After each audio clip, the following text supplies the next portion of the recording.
Any other questions, ladies and gentlemen? You interrupted, you're going to wait without interruption and then I will come back to you. So who wants to ask a question, ladies and gentlemen?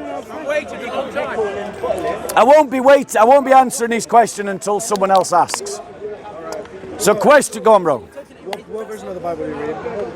On the topic, bro. Any other questions on the topic? What did Brexit achieve for the working class, sir? What do you have to say about this guy's question about churches being empty? Right. On the topic, sir. On the topic I've just been speaking about. I'll do a general Q&A later.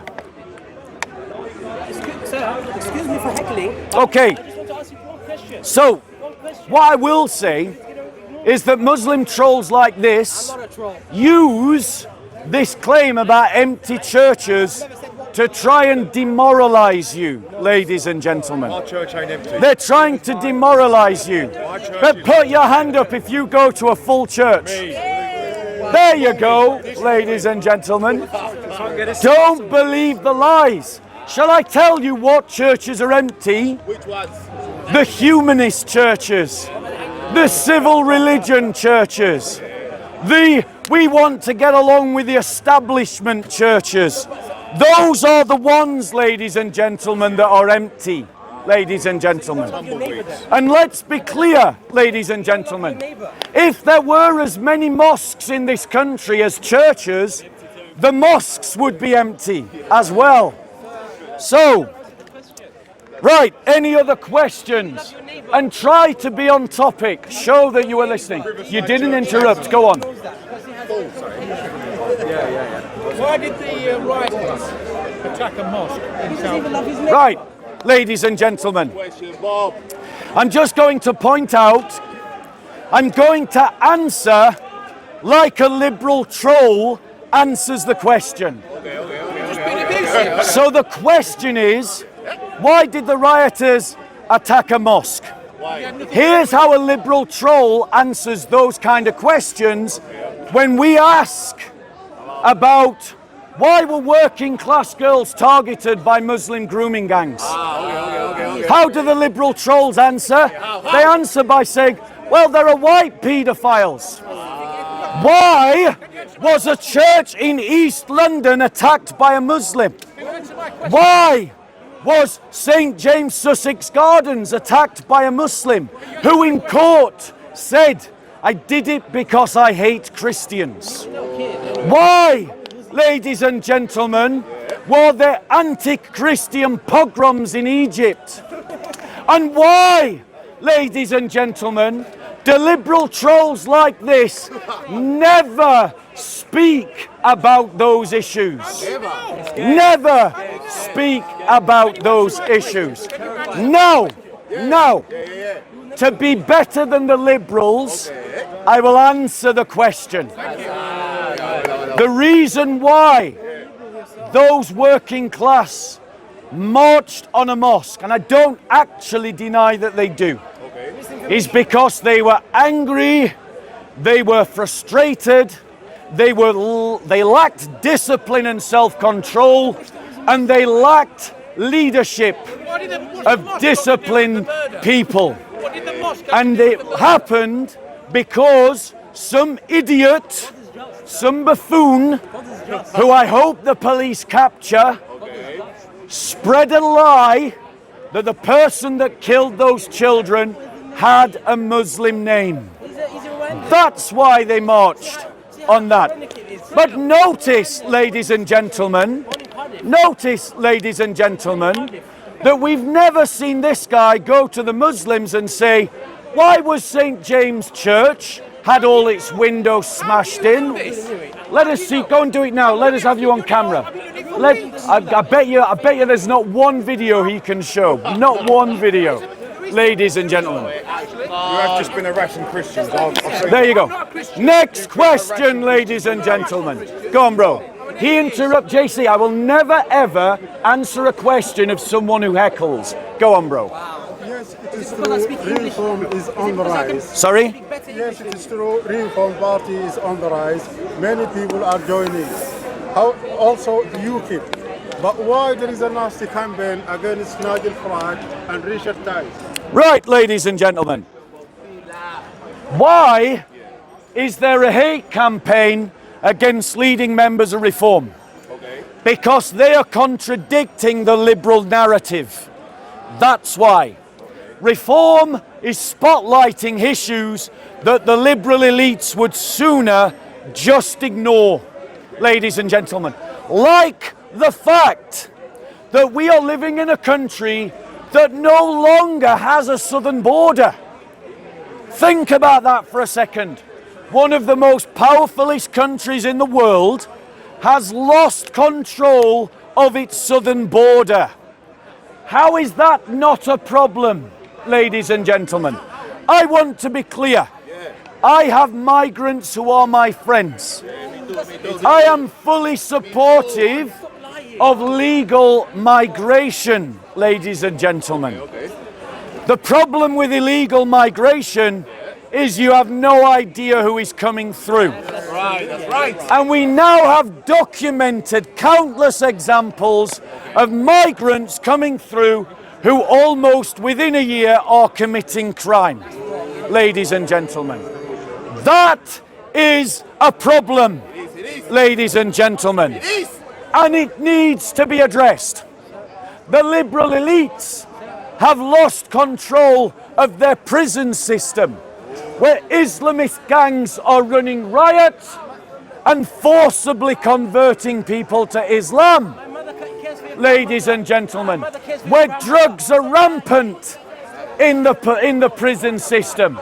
Prisoners have been abandoned, ladies and gentlemen, by the state.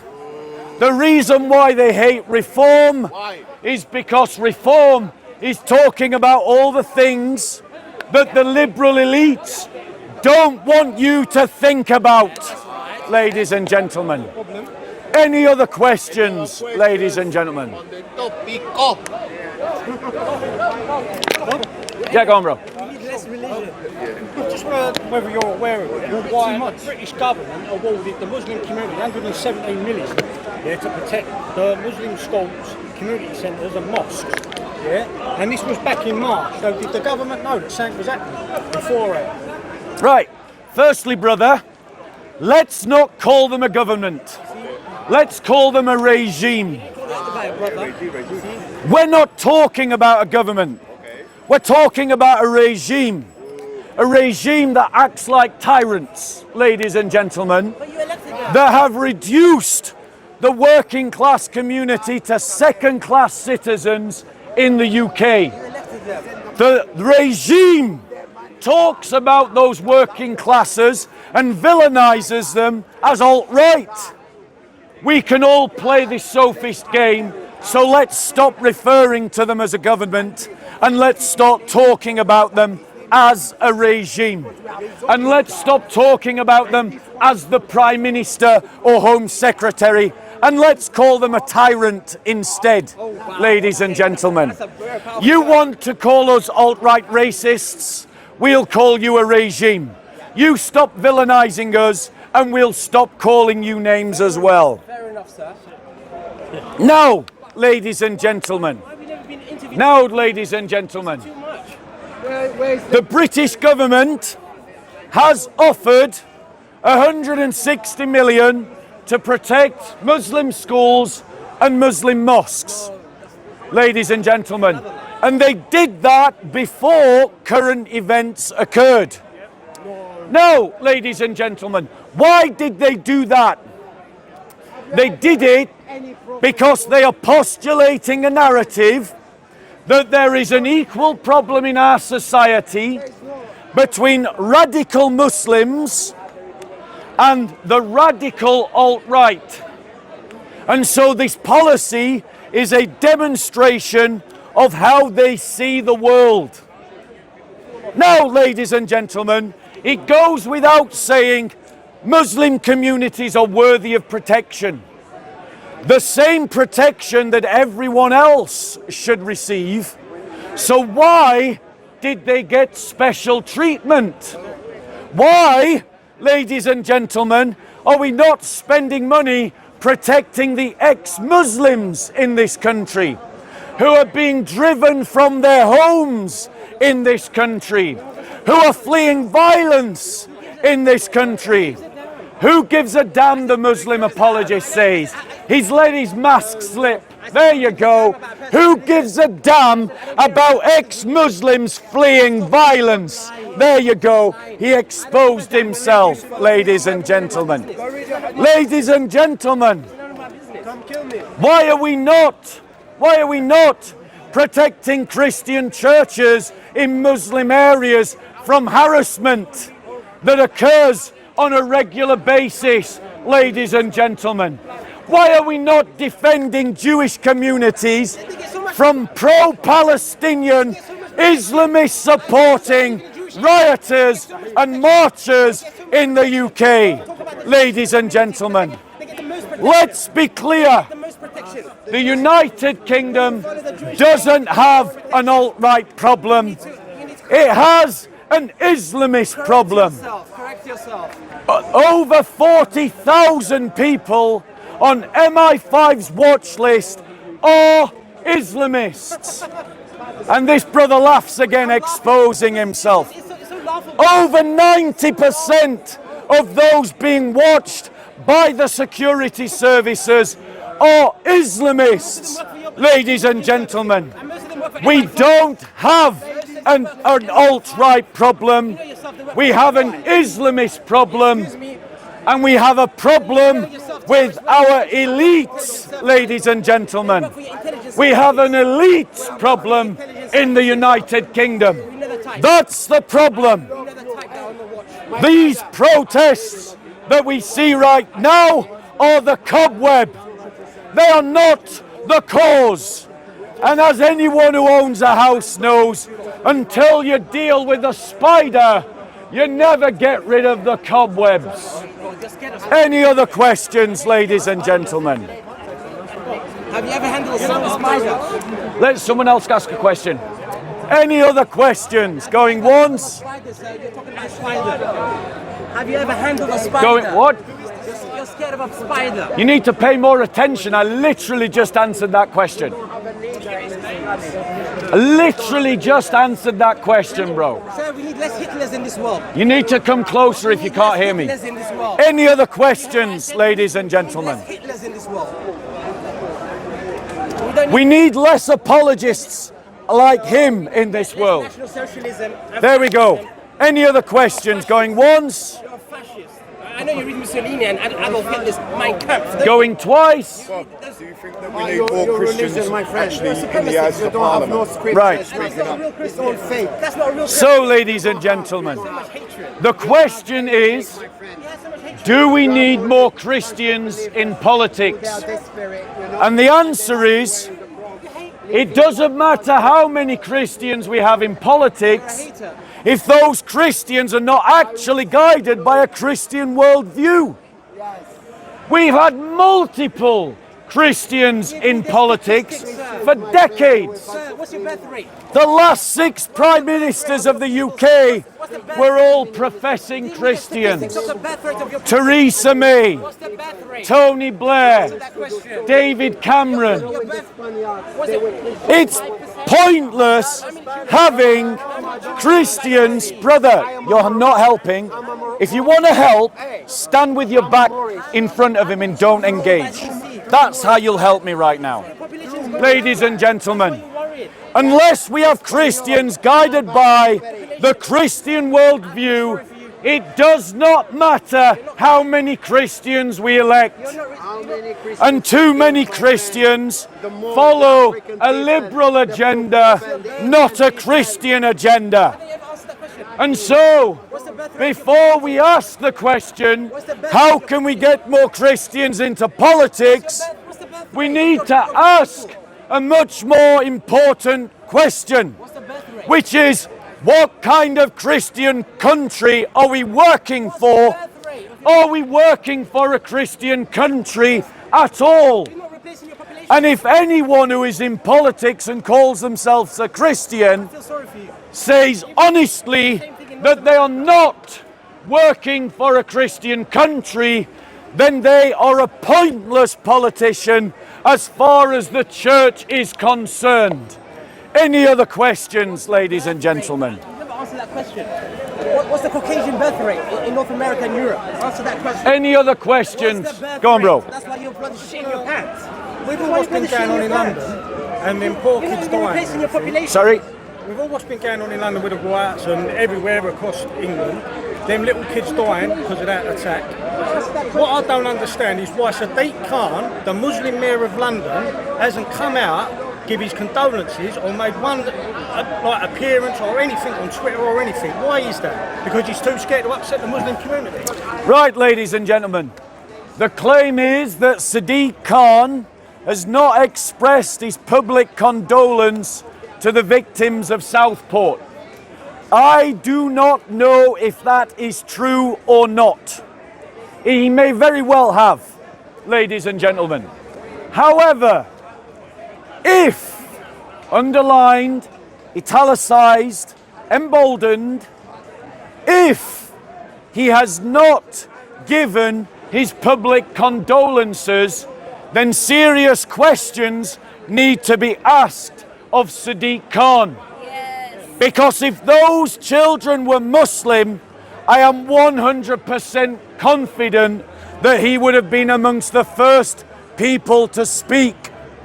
However, again, I don't know if the assumptions of the question are true, and so my answer is conditional.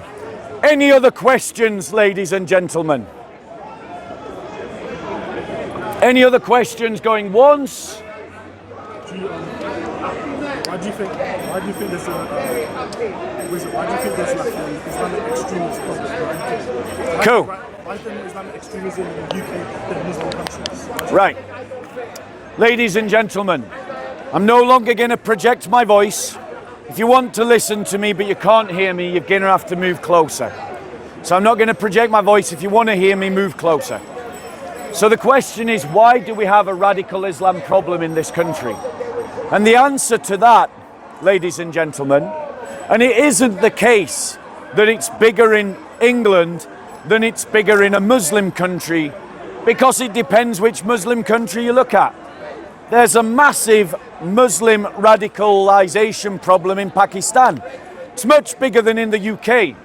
But the reality is, the UK is a net exporter of Islamic terrorism.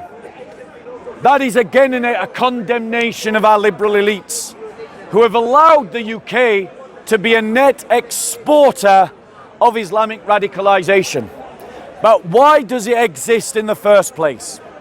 It exists primarily because there are groups pushing a revivalist Islam, like the Salafists, like the Muslim Brotherhood, like Tablighi al-Jamaat, and I probably mispronounced the name, like Hizb ut-Tahrir, whom the government has allowed to continue to operate in our countries without opposition and without crackdown.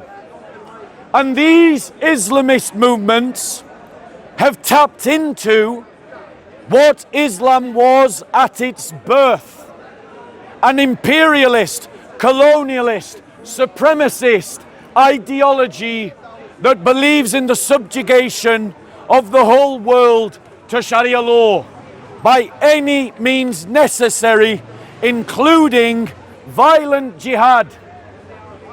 And why, ladies and gentlemen, have our elites allowed this pus, this rot, to develop in our society? Why have they not crushed the Muslim Brotherhood? Why have they not crushed Tablighi al-Jamaat? Why have they not crushed Hizb ut-Tahrir? Why have they not crushed the radical Salafist mosques? Why? Because in the liberal worldview, all religions are secondary matters. Any problem in society cannot be interpreted through the prism of religion. And wherever these two things intersect, a problem and religion, the liberals default to the idea that any religion can be as bad as the next, that any ideology can be as bad as the next, and that because Islam in this country is mainly Asian subcontinent in ethnicity, our liberal elites confuse, ladies and gentlemen, ethnicity and religion. And that is why the Labour government is committed to outlawing Islamophobia, listen to the next bit, as a form of racism. Guys, don't pay him attention, he's feeding on your attention. Please don't engage, brother. You're feeding him attention. Just ignore him. Just ignore him, guys. You're feeding him attention. Just ignore him, please. He will go away if you ignore him. Now, ladies and gentlemen, the solution to the problem is not to double down on liberal secularism. The solution to the problem is that we all strive for a Christian United Kingdom. That is where we must put our energies politically, economically, socially, and culturally. Put your hand up if you agree with what I've just said.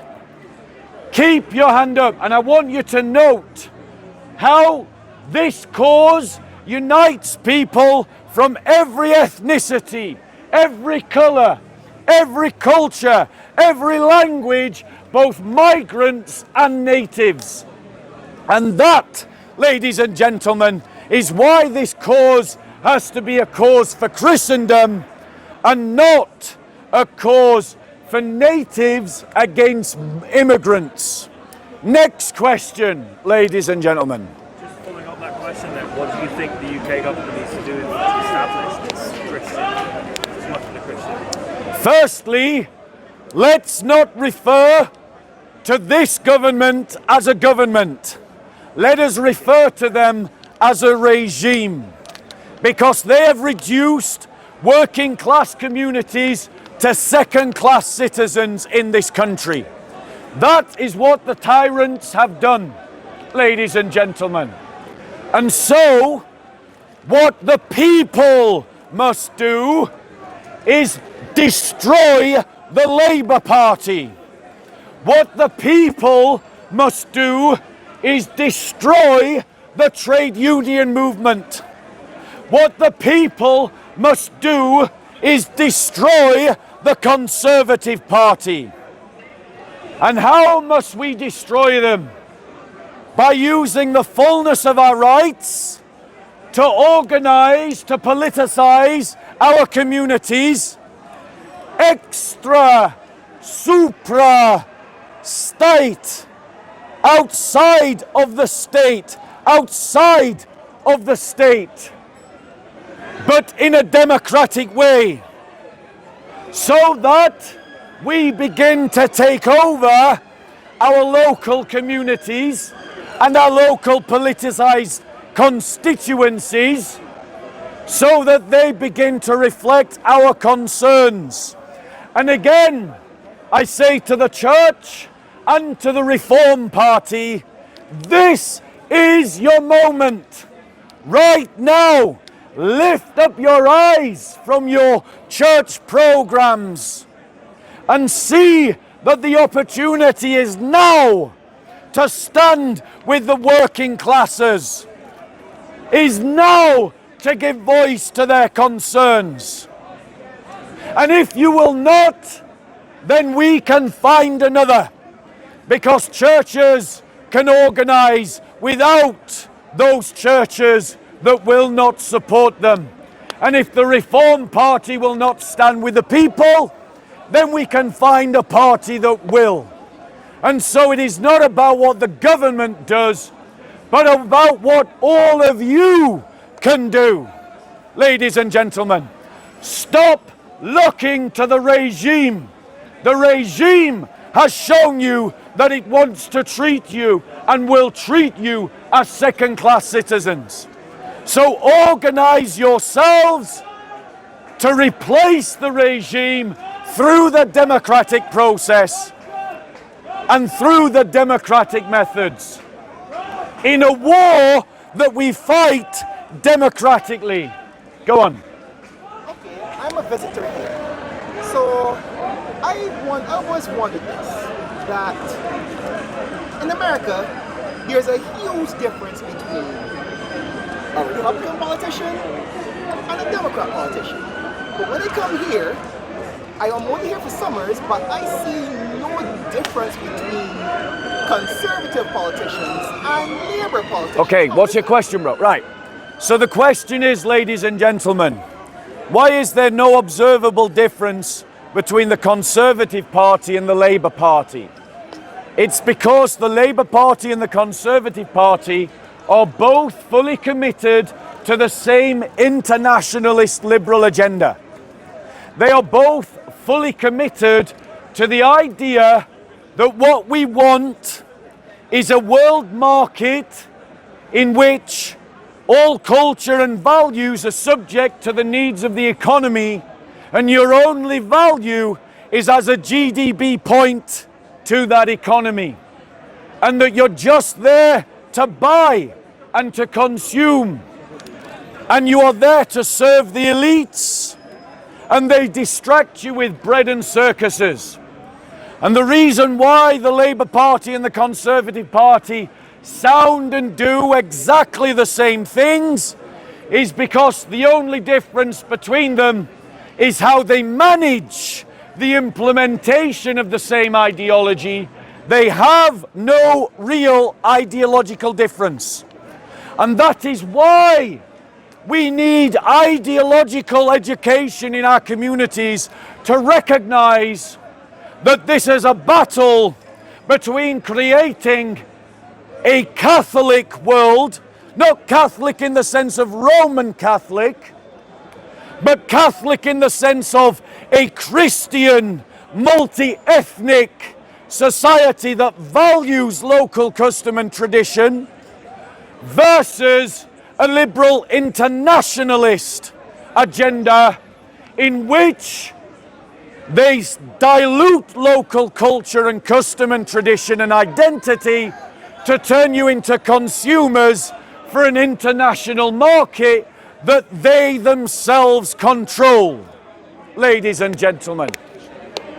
And I want to be clear that to anyone who wants to use my words to spread some conspiratorial crap about it's the Jews, me and you are not on the same side. When I talk about the international elites, I am not talking about the Jews. There is no international elite of Jews. They are all liberal progressives. And yes, some Jews are liberal progressives, but then again, so are some black people, and so are some Christians, and so are some Muslims. So do not find succor in any of my words for this conspiratorial nonsense that the Jews are in control. And if you are spreading that crap, I want you to know we are on opposite sides. Next question, ladies and gentlemen.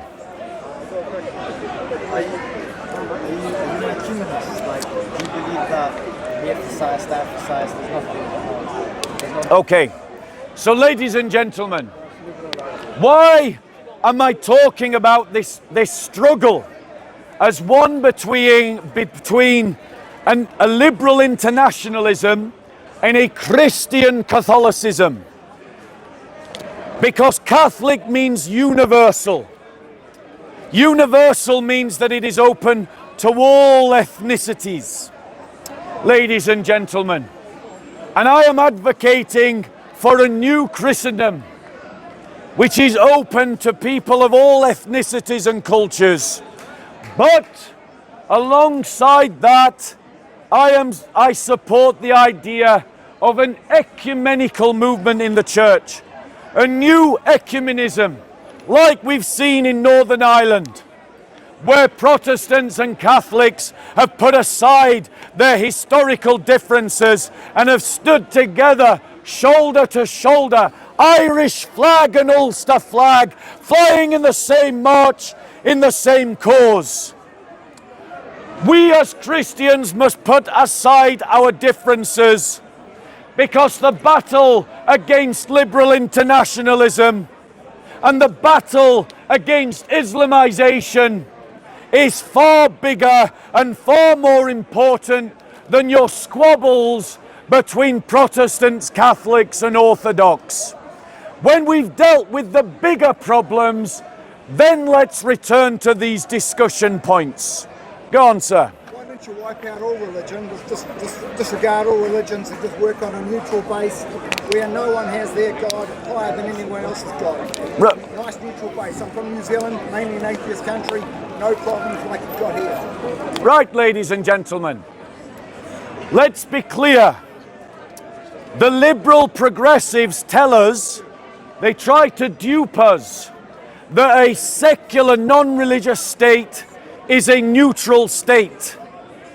But, ladies and gentlemen, the God of liberal secularism is the idol of humanity and the God of the self. The United Kingdom, France and the USA are all following the ideology proposed by this gentleman here.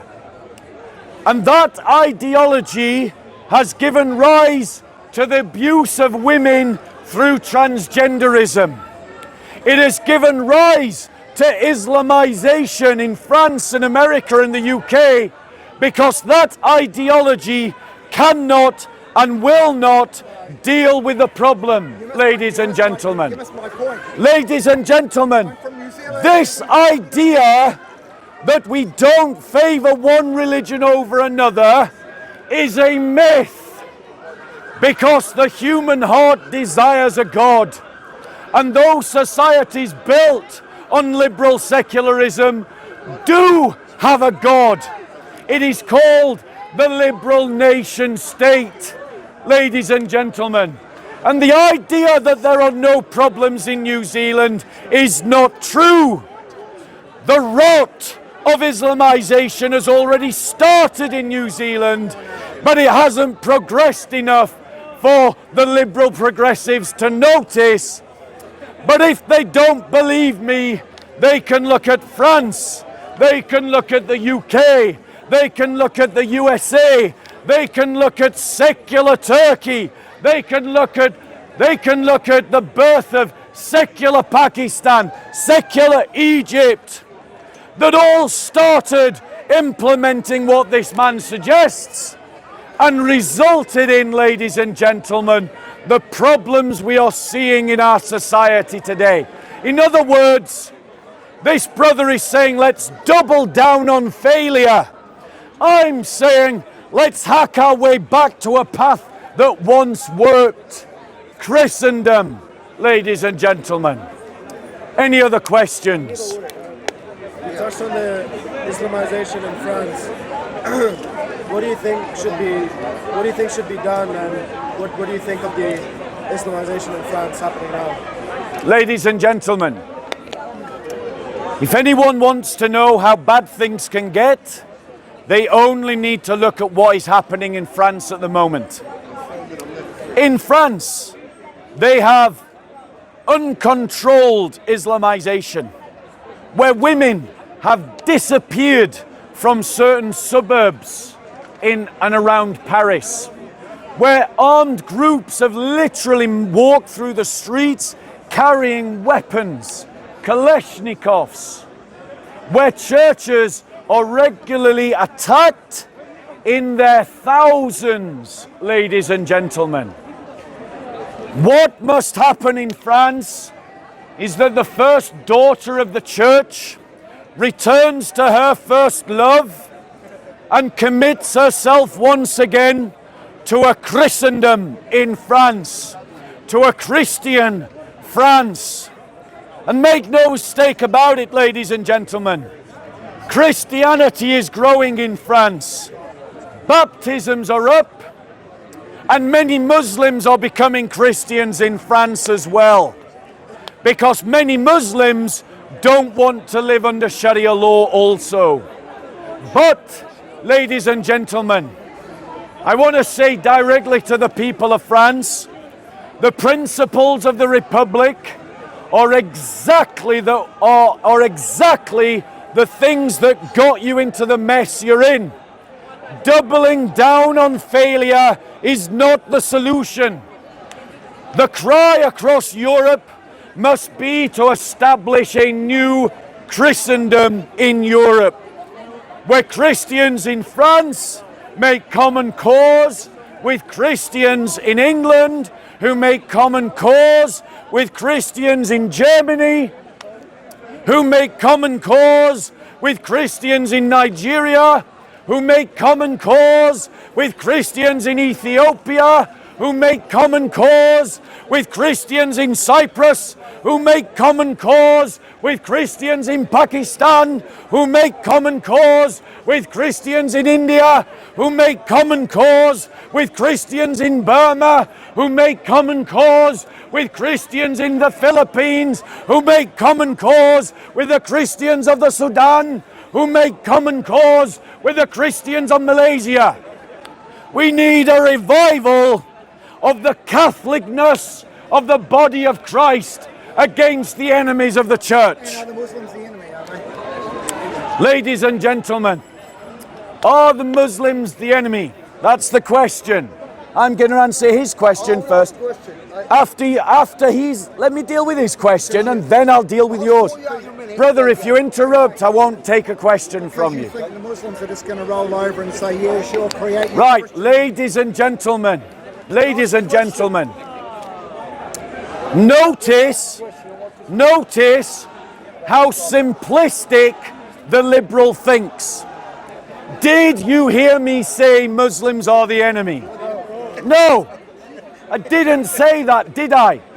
But so dumb are the liberals, so lacking in cognizance and the ability to listen and think in diverse categories, that you talk about the problem of Islamization and the thick, sheepish liberal accuses you of saying that Muslims are the enemy. Let me be clear. Muslims are not the enemy, but Islamization is a real problem. No, it's not. And ladies and gentlemen, let's be clear. Guys, don't bite. Don't bite. He's a troll. He's a Muslim troll. Don't bite. He's going to feed on your energy. Ignore him. Ladies and gentlemen, this is the liberal troll. He wants to say to me, and this Muslim apologist wants to say to me, that bombed churches are not a problem. Ladies and gentlemen, that anti-Christian pogroms are not a problem. The anti-Christian genocide is not a problem. That turning Christians into dhimmis and second-class citizens are not a problem. And if I should dare say that these things are a problem, they accuse me of spreading hatred. Well, I want to point out to them that your apathy allows hatred to spread. Your silence allows churches to be attacked. Your silence allows Christians to be killed. It is not that people like me are the problem. The problem is people like you. Why, brother JC? Did you invite him to come? Here we go, right, yep. Right, ladies and gentlemen, any other question? Any other questions, ladies? Yeah, go on, sir. It doesn't discuss. There are some ultra-conservatives who probably, they will probably cast me as one of them. that believes that 30 seconds, 30 the seconds. evil, wicked, evil Islam, Yeah, 30 seconds first. you cannot destroy Islam unless you destroy the source. And to destroy the source, you must go back to the culture it came from. What's the question? So my question is practically, do you agree with the view? Right. So, ladies and gentlemen, Yeah. Thank you, the question is, What's the question, Bob? Sila. Can I debate this? how, ladies and gentlemen, I don't think so. I don't think you're going to get a chance. do we respond to Islam? Okay. So, ladies and gentlemen, Which gave us the new we need to respond as Christians, ladies and gentlemen. Which is why it started. We need to unashamedly critique and expose Sharia law. Like Harrison. We must, without shame, critique you gave a good the description Quran of the Palestinians. and the Hadiths, ladies and gentlemen. Brother, he's an Islamist. He's not going to listen to you. I'm a mathematician. You must assert your rights over the Islamist dog. You mustn't allow them to bully, ladies and gentlemen. So, ladies and gentlemen, let's be clear. Let's be clear, ladies and gentlemen. Let's be clear. I want to say Islam emerges from an Arab culture. And so we cannot commit ourselves to destroying a culture, because Arab culture can be beautiful. Arab culture is beautiful, Because I don't have but drinking, it's unlike beautiful when it is freed from Islam and the Quran. And so what we must do is destroy the teachings of the Quran. Why? By how? By pointing people to the teachings of Jesus and showing the superiority of Christ over the Quran, of Christ over Muhammad. We must build and point to the idea that a Christian civilization is better than an Islamic civilization.